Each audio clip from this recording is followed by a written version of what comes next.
Hello दोस्तों, स्वागत है हमारे चैनल में। काशीपुर के एक छोटे से गांव में जेठालाल अपनी पत्नी बबीता और एक बेटे सुरेश के साथ रहता था। सुरेश एकदम मूर्ख था। वो कोई काम धंधा नहीं करता था, घर में रहकर ही रोटियां तोड़ता रहता था। उसके माता पिता उसके बहुत परेशान रहते थे। वो उसे कुछ कमाने धमाने को कहते, पर उस मूर्ख को कोई भी काम ही नहीं आता था, न ही उसे कोई कुछ काम देता। सुरेश की उम्र 20 वर्ष हो गई है ना, तो ये कुछ करता है या नहीं, घर से बाहर निकलता है। तुम एक काम करो, इसकी शादी करवा दो, क्या पता पत्नी के आने से इसका भाग्य खुल जाए। तुम सही कह रही हो बबीता, मैं इसके लिए कोई अच्छी सी लड़की देख लेता हूँ, जो थोड़ी चालाक भी हो और पढ़ी लिखी भी हो। ये तो मूर्ख है, मूर्ख, इससे तो कुछ होगा नहीं। मैं भी यही सोच रही हूँ जी। अगर इसकी पत्नी चालाक आ जाएगी तो इसकी जिंदगी सुधर जाएगी, वरना इसको तो कोई भी पागल बना देगा। तुम जल्द से जल्द कोई लड़की देखकर इसकी शादी करवा दो। कुछ ही दिनों में जेठालाल अपने मूर्ख लड़के की शादी करवा देता है। उसकी पत्नी अपने साथ कुछ दहेज लेकर आई थी, उसी से सुरेश के घर का गुजारा हो रहा था। लेकिन कुछ ही दिनों में उसके घर का सारा सामान खत्म हो गया। पत्नी समझ गई थी कि उसका पति मूर्ख है, इसे कोई काम नहीं देगा। इसीलिए वह अपने ससुर से कहती है, मैंने आज तक आपके सामने मुंह नहीं खोला है, क्योंकि आप घर के बड़े आदमी हैं। लेकिन अब मैं मजबूर हो गई हूँ। इस तरह घर नहीं चलता, घर में कुछ भी नहीं है। मैं सोचती थी कि घर की बात बाहर ना निकले, लेकिन अब मैं मजबूर हो चुकी हूँ। कब तक ये सब देखती रहूँ। तुमने अपने उस मूर्ख बेटे की शादी मेरे साथ करवा दी। उसने मेरी जिंदगी खराब कर दी है, कुछ करता धरता नहीं है। वो तुम्हारा पति है, तुम उसके बारे में ऐसा कैसे कह सकती हो। अरे पत्नी को हमेशा पति की इज्जत करनी चाहिए। उसमें पति वाली कोई बात तो हो जिसमें मैं उसकी इज्जत करूं। जो आदमी अपने परिवार का पेट नहीं पाल सकता, उसकी इज्जत कौन करेगा। इज्जत उसकी होती है जो घर में दो पैसे कमा कर देता है, घर में हाथ पर हाथ रखकर बैठने वाले की नहीं। बेटा, तुम इतना गुस्सा क्यों होती हो। तुम सुरेश को समझाओ कि वह कुछ काम करे। मैं उन्हें क्या समझाऊं, मैं तो समझा समझा के पागल हो चुकी हूँ। वो मेरी सुनते ही कहा है, बस सारा दिन बच्चों जैसी हरकतें करते रहते हैं। आप ही उन्हें कुछ समझाइए। अगले ही दिन जेठालाल सुरेश से कहता है, बेटा, अगर तू कुछ काम नहीं करेगा तो तेरे घर का गुजारा कैसे होगा।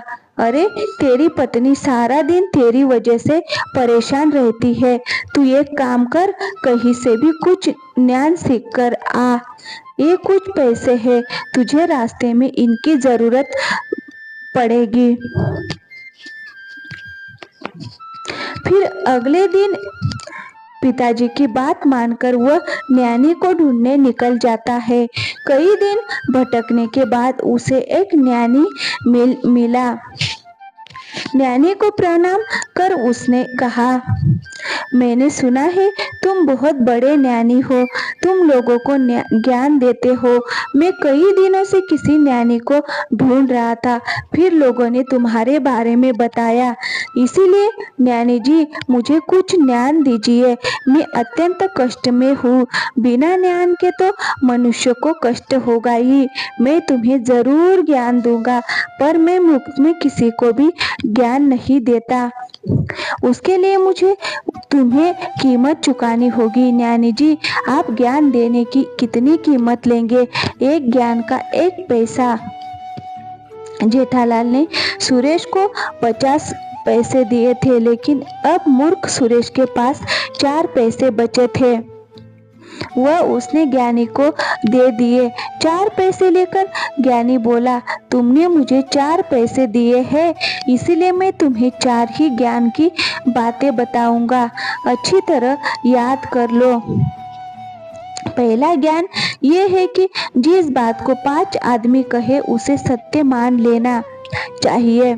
दूसरा ज्ञान ये है कि धन मिलने पर किसी को भी उसके बारे में नहीं बताना चाहिए। तीसरा ज्ञान ये है कि पत्नी को कभी सच बात नहीं बतानी चाहिए। और चौथा ज्ञान ये है कि अपनी स्वामी या राजा को सच बात ही बतानी चाहिए। ज्ञान की चारों बातों को अच्छी तरह से याद कर अब मूर्ख सुरेश अपने घर की ओर और निकल गया। रास्ते में उसने देखा कि एक जगह भीड़ लगी हुई है। उसे पता चला कि कोई भिखारी मर गया है, पर कोई उसे वहां से उठाने को तैयार नहीं था।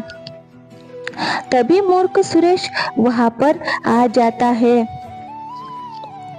भाई, तुम हत्या करते हो, इस लाश को उठाकर कहीं फेंक आओ, ईश्वर तुमसे खुश हो जाएगा।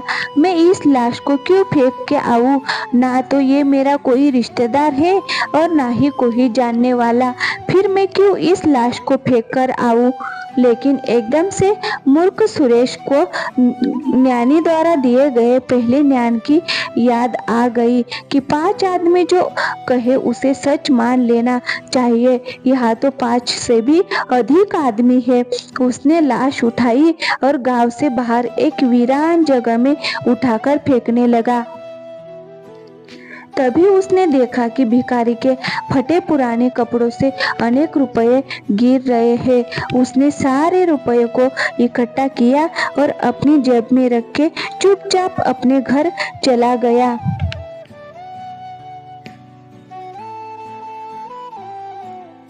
आ गए ज्ञान सीखकर? क्या ज्ञान सीखकर आए हो? जरा मैं भी तो सुनूं, क्या पता थोड़ा बहुत ज्ञान मेरे भी काम आ जाए। ज्ञान तो मैं सीख के आया हूँ, लेकिन किसी को बता नहीं सकता, क्योंकि ज्ञान सीखने के पैसे लगते हैं। ज्ञान मुफ्त में नहीं मिलता है। तुम कैसे बेतुकी बात करते हो? मेरी तो कुछ समझ ही नहीं आता। इतने दिन घर से बाहर रहे हो, फिर भी मूर्ख जैसी बातें कर रहे हो। सुरेश अपनी पत्नी को कोई भी ज्ञान की बात नहीं बताता और ना ही भिखारी की जेब से मिले रुपयों के बारे में बताता है। अब मूर्ख सुरेश के पास अनेक रुपये थे। उसके दिन सुखपूर्वक बीतने लगे। उसका रहन सहन बदल गया। उन लोगों ने एक अच्छा मकान भी बनवा लिया। उनके ठाट बाट देखकर पड़ोसियों को जलन होने लगी। एक दिन सुरेश की पड़ोसन अपनी आदमी से कहती है, जिसे लोग पागल पागल कहा करते थे, आज देखो कितना मालदार हो रहा है, कितना सुंदर घर बनवाया है, और एक तुम हो अपने आप को अक्लमंद समझते हो। सुबह से शाम तक तेरी मेरी मजदूरी करते फिरते हो, जब कहीं दूर जाकर 1-2 रुपये कमा पाते हो। उस पागल से ही कुछ सीखो। मैं उस पागल से क्या सीखूं? जो उसके नसीब में है वो उसे मिल रहा है, और जो मेरे नसीब में है वो मुझे मिल रहा है। तुम सारी जिंदगी नसीब का रोते रहना। दुनिया आगे निकल रही है और तुम नसीब के पीछे पड़े हुए हो। मैं ही कल उस पागल सुरेश के घर जाऊंगी और उसकी मालदारी का राज पूछकर आऊंगी।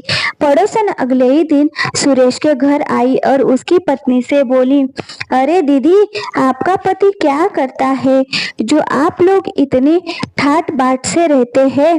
पूरे गांव में तुम्हारी मालदारी के चर्चे हो रहे हैं। पागल आदमी मालदार हो गया। ये तो मैंने उनसे पूछा ही नहीं कि वो क्या काम कर रहा है। मैं तो उन्हें पूरा दिन घर पर ही देखती हूँ। भला घर रहकर कौन सा काम हो सकता है। तुम्हें उनसे पूछना चाहिए कि वो क्या काम करता है।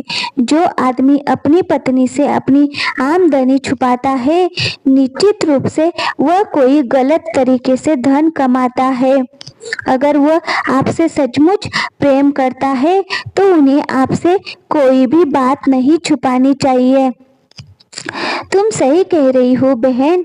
मुझे तो अब डर लग रहा है, कहीं वो किसी गलत तरीके से पैसे तो नहीं कमा रहे हैं। मैं आज ही उनसे पूछूंगी। जब रात को सुरेश अपने घर आता है तो उसकी पत्नी उससे पूछती है, तुम क्या काम करते हो जी? ये तुमने आज तक मुझे बताया ही नहीं। तुमने कभी पूछा ही नहीं, इसीलिए मैंने बताना उचित ना समझा। वैसे भी तुम जानकर क्या करोगी? तुम्हें तो समय से पहले ही सब कुछ मिल रहा है।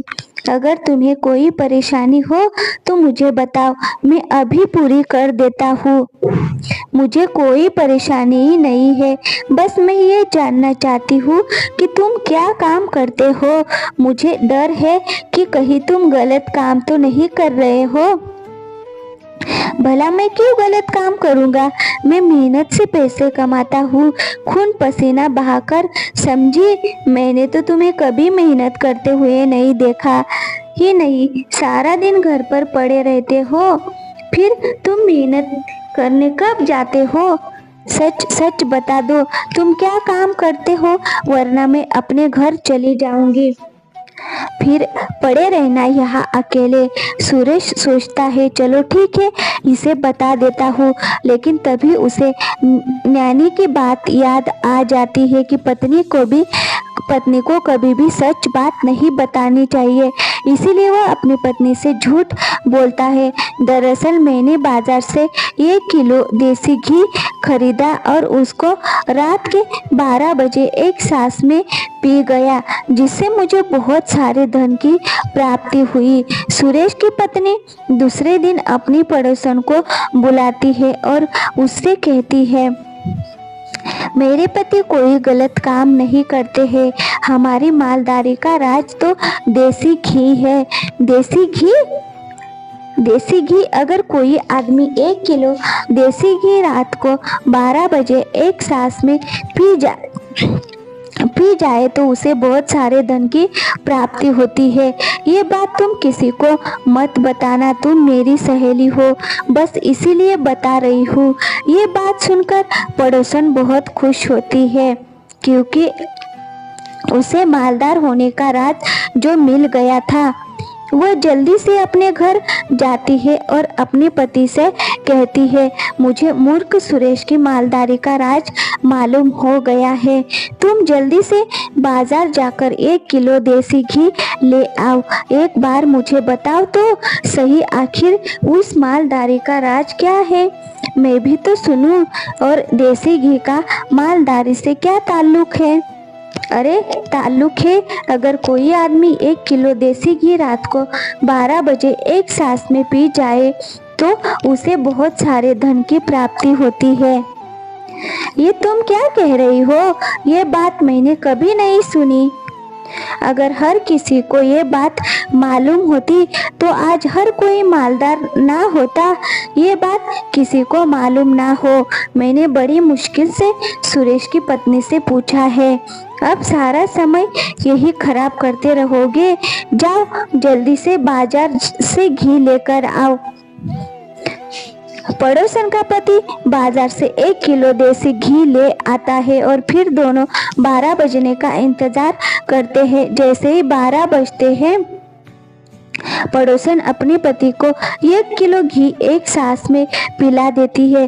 घी पीने के थोड़ी ही देर बाद उसके पेट में बहुत जोर का दर्द होता है।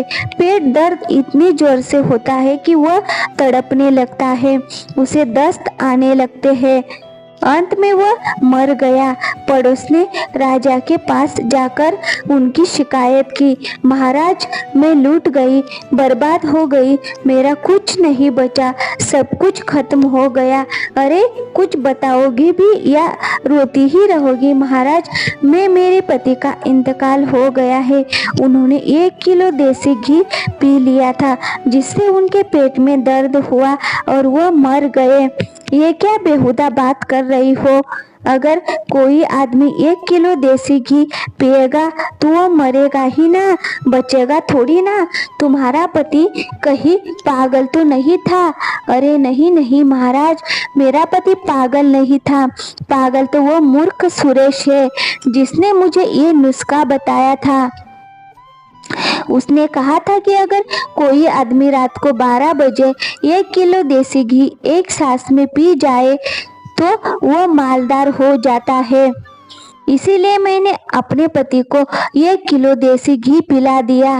राजा ने मूर्ख सुरेश को बुलाया और सारा माजरा पूछा।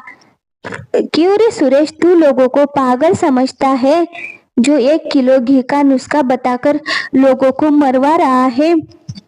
मालदार होने के लालच में इसका पति 1 किलो देसी घी एक ही सांस में पी गया और वो फिर मर गया। इसके लिए तुझे सख्त से सख्त सजा मिलेगी।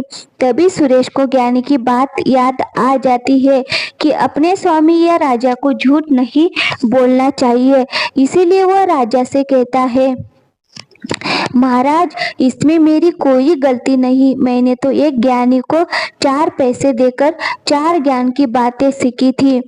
उसने कहा था कि अगर 5 आदमी कोई बात कहे तो उसे मान लेना चाहिए और अपनी पत्नी को कभी सही बात नहीं बतानी चाहिए और अपने राजा से हमेशा सच बोलना चाहिए। मेरी पत्नी मेरी मालदारी पर राज पूछ रही थी, इसीलिए मैंने उसे झूठ बोल दिया कि मैंने देसी घी पीकर धन की प्राप्ति की है। उसी ने इसको बताया होगा। राजा सुरेश के सच बोलने से बहुत खुश होता है।